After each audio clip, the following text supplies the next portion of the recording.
Life for some people is terribly hard. They live with long-term problems that defy easy solutions and grind them down year after year. For other people, life doesn't seem so difficult at all. They are born into a good family, brought up well, have good health, and all the advantages that come from such a life, a start to life, are available to them. Even so, sometimes tragedy strikes people like this, and all the promises of such a life are suddenly snatched away like dust blown away in the wind. So, whether the tragedy is long-term and chronic or sudden and catastrophic, such experiences are the common lot of human beings living in the world that suffers from the disorder that results from our falling away from participating in the life of God. In the gospel reading today, we see two examples of these tragic circumstances and the means by which they are set right. We see one woman who has been bleeding for 12 years and no doctors have been able to help her. Moreover, she's spent all that she has on these treatments, but to no avail. We also see the tragedy of the sudden death of the synagogue ruler's daughter at the age of 12, just the age when, in this period of time, she would have been getting ready to marry. So today, as we reflect on these stories, I want to look at faith and how in both cases, Jesus responded to the faith of those who came to him for help, and restoration, which we can see as the overturning of the effects of the disorder that affects life in this world. Turning first to the woman with bleeding, I can only imagine how debilitating this must have been physically, especially with the added uncertainty that would have come from no doctor being able to help her. So she's not even sure, I guess, what the problem is. But really, this is only part of the tragedy, and perhaps not even the biggest part for her in the way that affects her life. In Jewish society, she would have been a social outcast. Having bleeding made her ritually unclean under the Mosaic law, so she would not have been able to go to the synagogue or attend any of the festivals in Jerusalem. She wouldn't have been able to visit people in their home because then they would have had to ritually clean their house. Anything or anyone that she touched would have been unclean.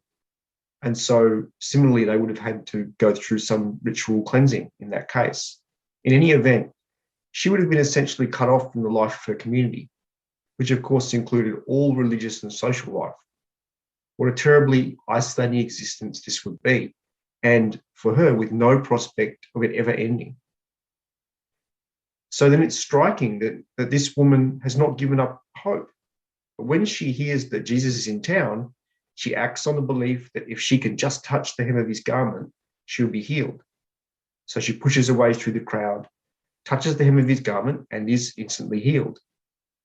We see here the essence of faith. It's not just belief in God, but the combination of belief and actions that result from that belief.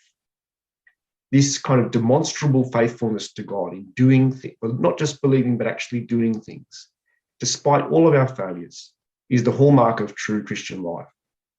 We cannot say that we believe that Jesus is Lord and then not try to do the things that he's asked us to do, even if we do them badly. If the woman had believed that Jesus could heal her, but had never gone to see him, had never even tried to go out that day and see him, she would not have been healed. However, just like the physical ailment that she had was only a part of her problem, it was the cause, but not the major problem. Probably was more the social and everything else. Her physical healing was really only part of the solution.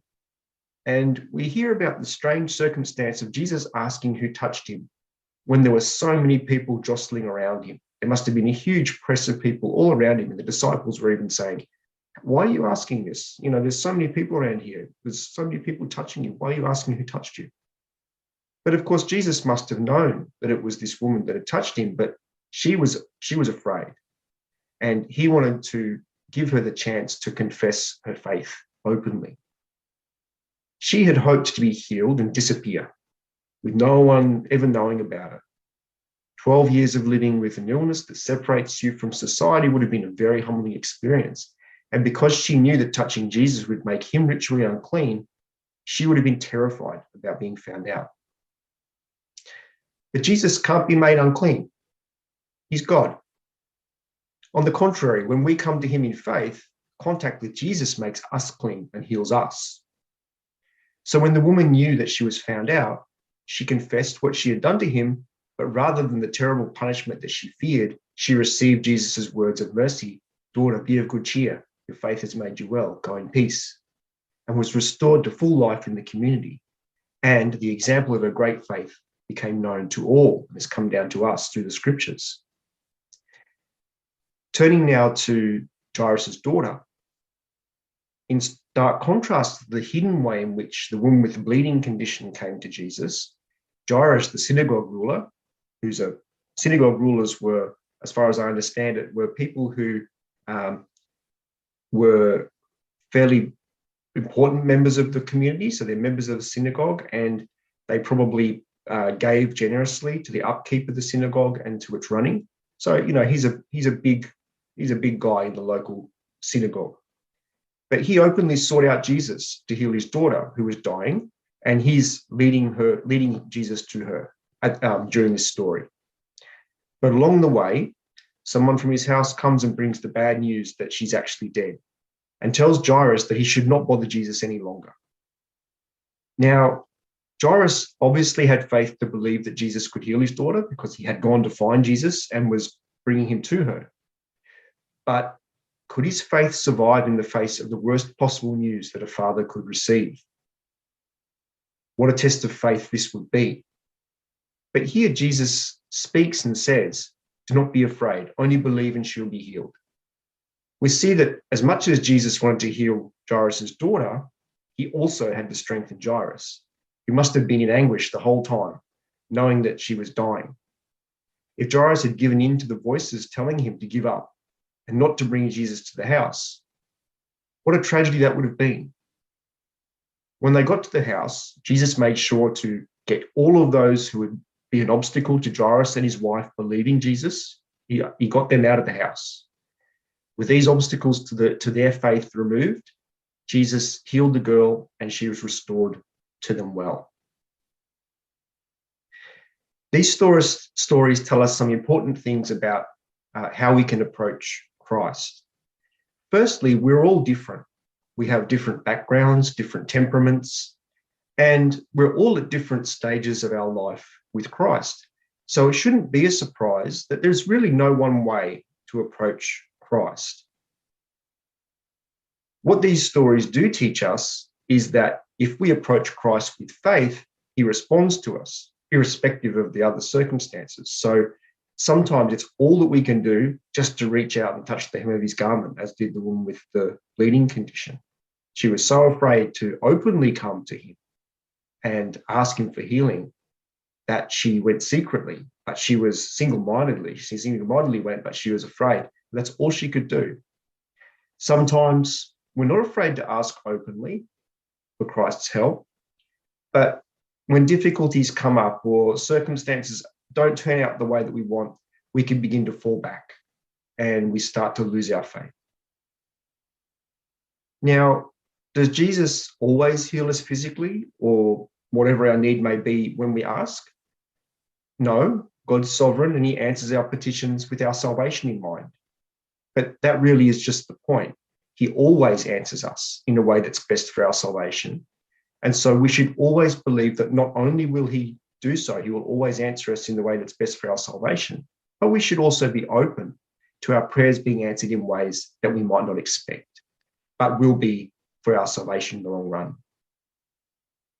So it doesn't matter exactly how we come to Christ. We do need to come with faith, and we also need to maintain our faith. And sometimes people need to help us with that, as Jesus, by his words, speaking to Jairus, helped him to have faith.